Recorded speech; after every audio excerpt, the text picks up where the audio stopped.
I'm Evanston City Manager Wally Bopkowitz, and welcome to this week's edition of Evanston Spotlight, where we talk about upcoming items on the Evanston City Council agenda. So for our next meeting on Monday, November the 12th, we're talking about snow. And with me today is Edgar Cano, our Public Services Bureau Chief from our Public Works Department.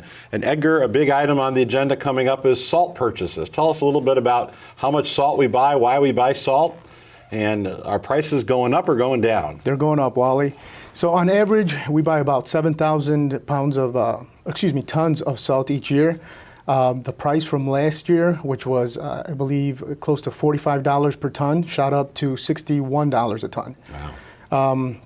So we plan on purchasing the same amount for this year. The reason we purchase so much is obviously to spread out on the streets to maintain them safe, but we also provide salt to school districts here, District 65, High School District 202, as well as Northwestern.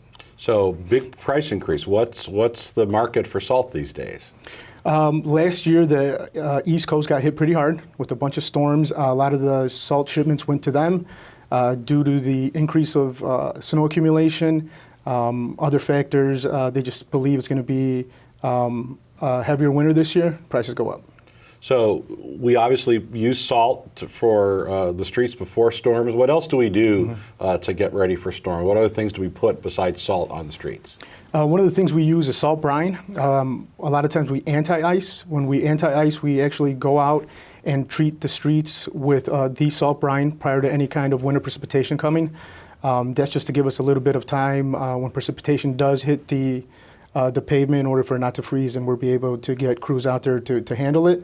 In addition to salt brine, we also use a carbohydrate product called GeoMelt.